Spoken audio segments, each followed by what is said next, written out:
Wisconsin Foodie would like to thank the following underwriters.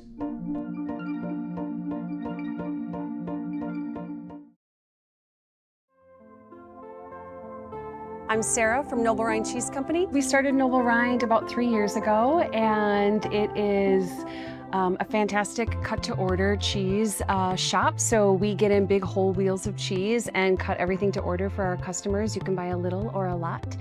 We also sell soups and salads and sandwiches and all sorts of homemade desserts and goodies. What drew me to cheese was really learning about our local food system. So when I started working with cheese, I didn't really recognize, it should have been obvious, but I didn't really recognize that this was coming from local farms. Most of the cheese that I knew at that point was just coming from the grocery store in big 1-pound blocks, more commodity style cheese. So when I started to learn about that direct relationship between farmers, their animals, the land, and then making this really exceptional specialty product, that's where I was really hooked.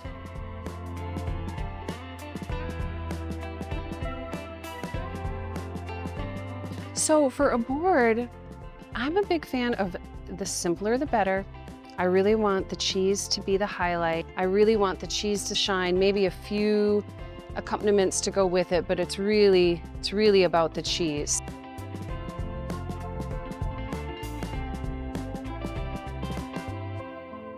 So we've got Bandage wrap cheddar, one of my top favorite Wisconsin cheeses.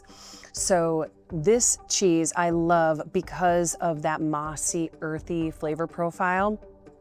It's got a little bit of crystals. It's firmer yet than the Sarvecchio Parmesan. It's got a great crumble to it. This is an ultimate cocktail hour nibbling cheese. I love this one. Fantastic. Yeah, it's really different from a traditional Wisconsin cheddar in that it's not as sweet, and definitely that earthy profile you're not gonna find in like our regular cheddars. So really Wisconsin's known for its 1 year, 5 year, 10 year, and even up cheddars, and they're gonna get sharper as they go. This one's got some sharpness to it, but really it's that strong element of that cave aging, giving it that really earthy flavor profile that's totally unique and different from the our typical Wisconsin cheddars, which will be much more sweeter and higher moisture than this one. Our second cheese is by a female cheesemaker in Wisconsin. Her name is Pam. This is Sartori Sarvecchio Parmesan. It's classic, it is beloved, it's sweet, it's salty, it's crumbly. Anytime I put this on the cheese board, everyone comes back to the counter and says, "What was that? Can I have some?"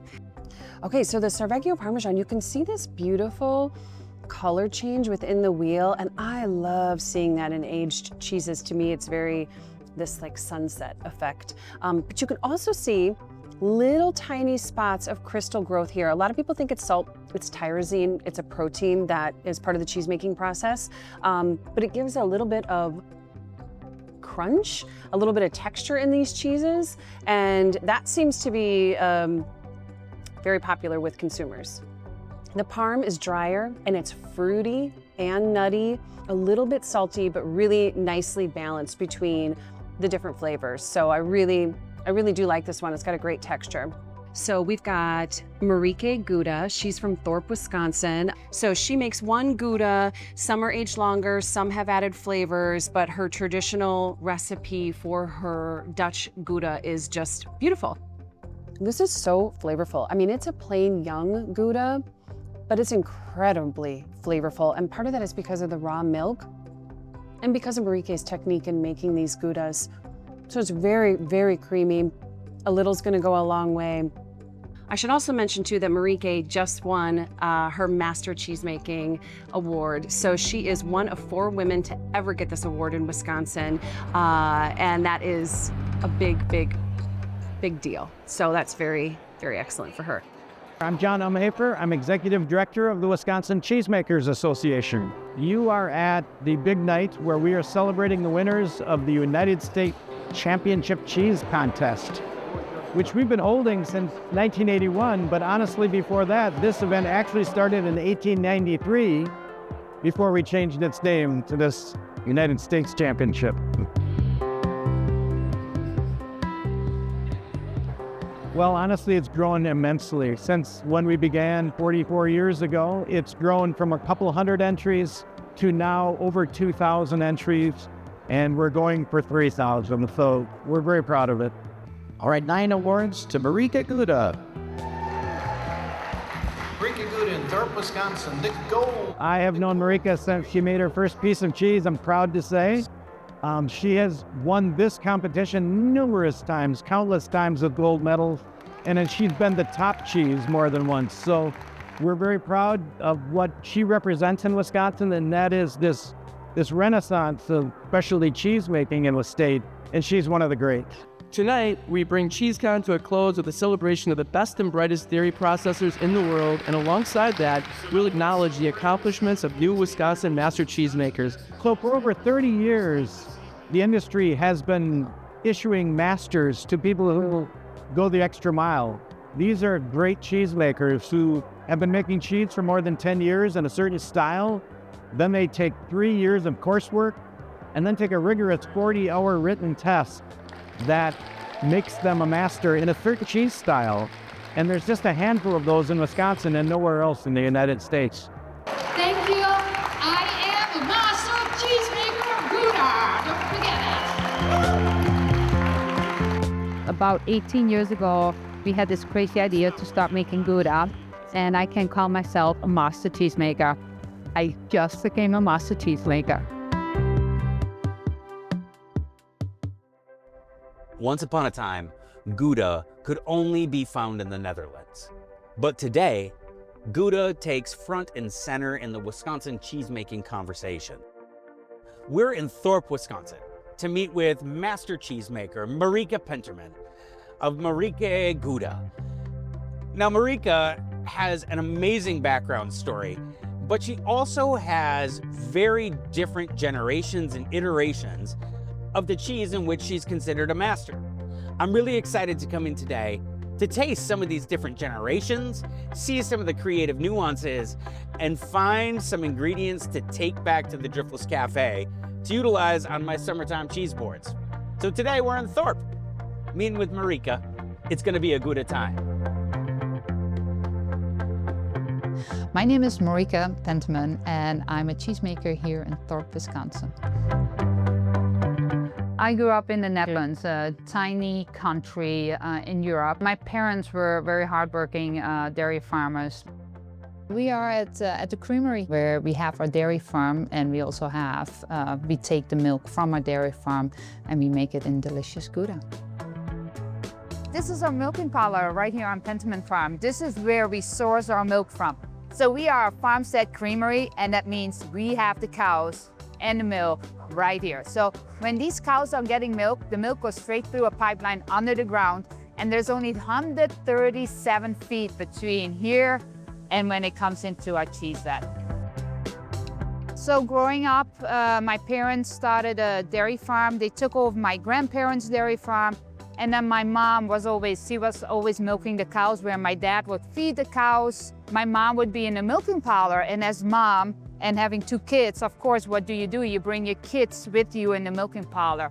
So we basically were born in the milking parlor. So our whole life has been cows, and cows has brought us to Wisconsin. People ask me, like, why Wisconsin? Like, well, it could have been anywhere. If you love cows, you do end up in Wisconsin. So there's no escaping, I think, so. There's a certain peace. There's a certain magic, I think, in this barn. Everything is designed with making sure that the cow is comfortable. For us, when we started thinking about making cheese, for us it was very important that the distance between the cows and the creamery was so small that we didn't have to transport the milk. The milk would go straight through the pipeline into our cheese vat. And when people try our Gouda, I want them to taste the farm fresh quality. And I want them to taste that the milk was from happy cows. So I love the cow. I love the cows. So that's my first passion is cows. Then I kind of fell in love with making cheese, even though I didn't start it because because it was running in our family. Or I started making Gouda because I couldn't find Gouda here. Well, and mind it, I'm here in Thorpe with 1,600 people, so the selection for Gouda is a little bit limited than I would be in a bigger city. And today we're making cranberry Gouda. I fell in love with milk, and then I fell in love with making Gouda, and I always have loved the people that love Gouda, so yeah. What is Gouda? So Gouda is a water wash curd. There are a couple very important critical things that is important for Gouda to be called Gouda. It's a water wash curd, so you drain some of the whey and you add water to it. But between Gouda cheesemakers and Gouda cheesemakers, it could be you wash the curd twice, the volume of the whey that you drain off, the volume of water that you add to it, the temperatures, well, what you play with, and the length of washing the curds. So those are different from Gouda maker to Gouda maker. That's part of their own recipe. The shape of the Gouda is very identifiable for Gouda. Another thing is the brining, so the way you add salt to it. So like brining is crucial to Gouda. Then the aging part is very important too. So aging it on one shelf is very important. And on top of that, we add a kind of a breathable coating to the cheeses. So it's like a plastic that dries up around the cheese, but still let the cheese breathe, because Gouda does lose about 15% of its weight during the aging process in the first half year, roughly. The youngest you can get is our young Gouda, and that's about 60 days. Then our 6 to 9 month is a really delicious Gouda, and that's the one that also won the US Cheese Championship in 2013. So I call it my green card Gouda, because in 2013, when we were nominated not just the best Gouda, we were also nominated the best cheese of we were the grand champion that year. My immigration lawyer qualified me for the extraordinary ability route, and I'm the first cheesemaker that got a green card that way. So. But I do remember my neighbor saying, "Marieke, you're front page news in the Thorpe Courier." I've never been on the front page, you know. We do get about 150,000 people every year coming to visit us here in Thorpe, Wisconsin.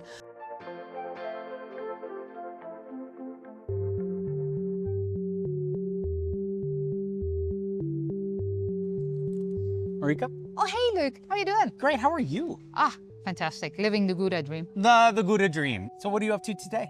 Well, actually, I was gonna go in the aging room and see how everything is going. We actually are coating some wheels today.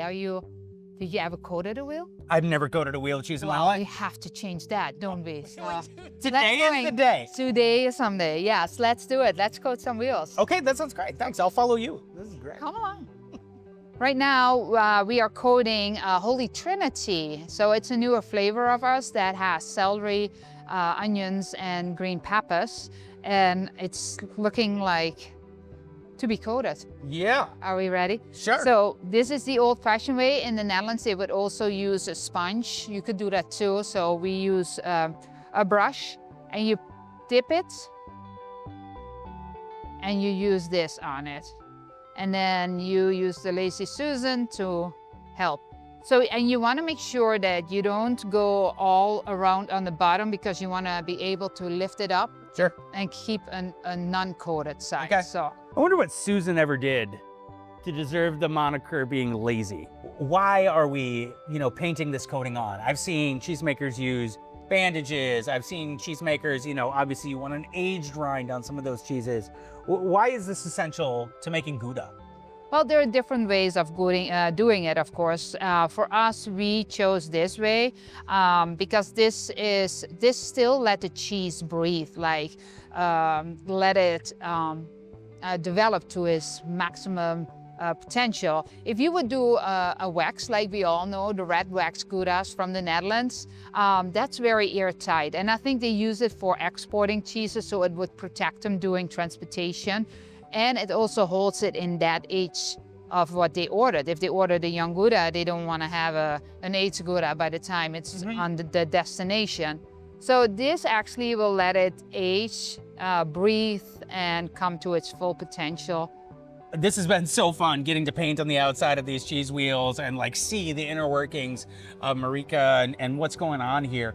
But I'm really curious because you have different ages of Gouda that you sell and you retail. One of the things I love to do at the cafe is take one cheese, but in different generational ages, and walk diners through that tasting process to see what are the nuances that the sweet, sweet essence of time really imparts on a cheese like this. Would that be a possibility today? Yes, would love to. So you still like chasing cheese? I never have enough Gouda. Great. That's the reason why I came to this country and started this like cheese Gouda dream. So I was missing my cheese. I did not have enough cheese. So. Well, look at you. You're filthy in Gouda now. I'd say you've made it. Great. Let's go taste the cheese. So I thought it would be nice to have a variety of different ages of the cheeses. We have 4 different age categories. The first one would be our young Gouda, and then our mature, and then we have a premium, and then our reserved. I do feel like the young is more like that playful child versus the wise old soul towards the end. All of them are very charming in their own ways, but I'm very curious what you think of it. Shall we try? Shall we start with the young one? Here we go. What do you smell?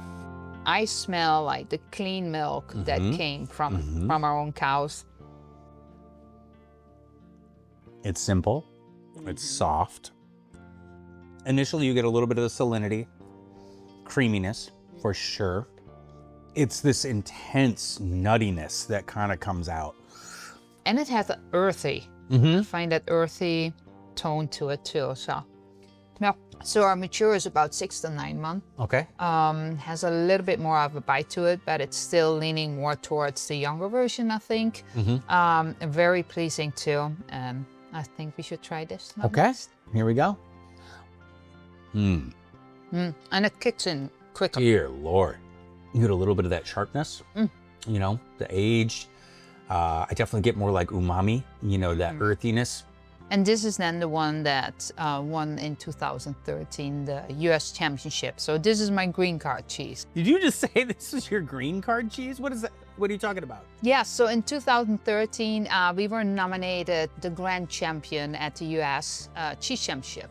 So that means we did not only win the Gouda category, we actually won best cheese out of those thousands of entries. And my immigration lawyer at that point said, hey, let's see that we can qualify you for the extraordinary ability route, which normally only professors and athletes qualify for. But I got approved, got my green card, don't have to hide in basements anymore, and I'm good to go. I think it's like the most low-key Wisconsin flex that you got your green card because your cheese was so darn good. The United States couldn't deny you citizenship any longer. They're like, well, no, we're gonna make this one of us now. Yeah. I can see why. That's beautiful. Well, thank you. Well, the next one is our premium. It's about 12 to 18 months old. And this one is becoming more intense. So, and I fit on some tyrosine. I love that. Explain to the folks what tyrosine is. It's like a little crystallization of the proteins. So, and they come into these they look like little white spots through the cheese. One of the really enjoyable things that I didn't expect with this bite, you know, the first 2 cheeses, you can crush them in your mouth with your tongue. They're soft. There's like a plasticity to it that's very nice, almost like eating a really good piece of chocolate. Man, I get some of the nuttiness in that. You get obviously a little bit again of that side of your palate, sparkling. Different again. Yeah. The sweet, the salty. It's truly like a total palate experience, which is really delicious and fun. This is almost intimidating, this last one. The last one I'm very excited about, like all of you, I'm very excited about. This is already art by itself. So this is actually one of my favorite cheeses. But doesn't it tickle? Oh. And just the caramel notes in it. And yet it has that hint of creaminess.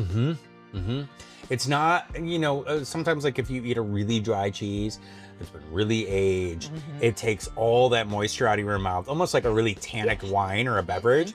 This doesn't have that. It still has like the creaminess, all that luxurious Gouda flavor just hanging on. But it's got complexity in there. And that complexity comes in a couple different forms. Yeah, it has soul to it, like character. And when we talk about Gouda, look, this is all one kind of Gouda.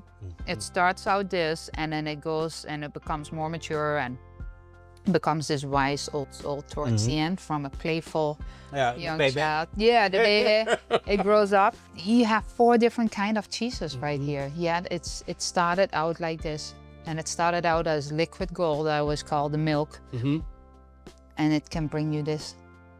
Now that you're a master cheesemaker, if you had to compare like your perspective in life to where you are to one of these 4 cheeses, do you feel like you're over here in the limited edition area? Oh, I'm still the young faithful child. What are you talking about? All of these are absolutely incredible. All of these are absolutely distinct and unique and different. And, you know, I would say the same thing about you, friend. Like, you're an incredible human. What you do is distinct and unique and different.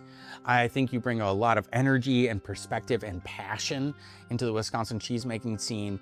You got a big shadow, sister, and people will rise up behind it. And you're going to influence a lot of cheesemakers for generations to come. Thank you. Yeah, thanks for taking the time to hang out with me today and walk me through this vertical flight. I'm so happy to have you, so thank you. Thank you. Was that a good ending? What do you smell? Eat me. Excuse me?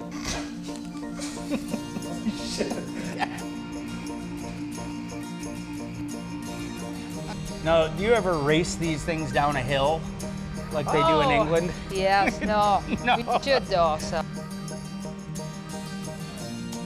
We just have to work on your average time of coating, but If you want me to just blast this out, give me a spray No, paint I- can. In her Gouda making style. And it's a Gouda day just to see what's going on here in Thorpe. Wisconsin Foodie would like to thank the following underwriters.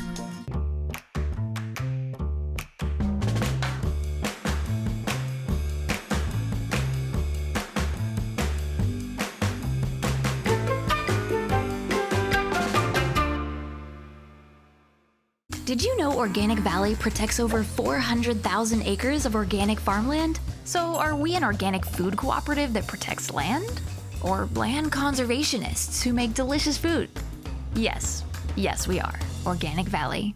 Wisconsin is known for some pretty great things, like football, food, and family. At Jones Dairy Farm, we're proud to be a Wisconsin company, one that's been family-owned and operated in Fort Atkinson. Jones, making mealtime better since 1889. The Wisconsin potato and vegetable growers are proud underwriters of Wisconsin Foodie. It takes love of the land and generations of farming know-how to nurture a quality potato crop. Ask any potato farmer and they'll tell you there's a lot of satisfaction in healthy grown crops. Employee-owned New Glarus Brewing Company has been brewing and bottling beer for their friends only in Wisconsin since 1993. Just a short drive from Madison, come visit Swissconsin and see where your beer's made. With additional support coming from The Conscious Carnivore. From local animal sourcing to on-site, high-quality butchering and packaging, The Conscious Carnivore can ensure organically raised, grass-fed, and healthy meats through its small group of local farmers. The Conscious Carnivore. Know your farmer, love your butcher.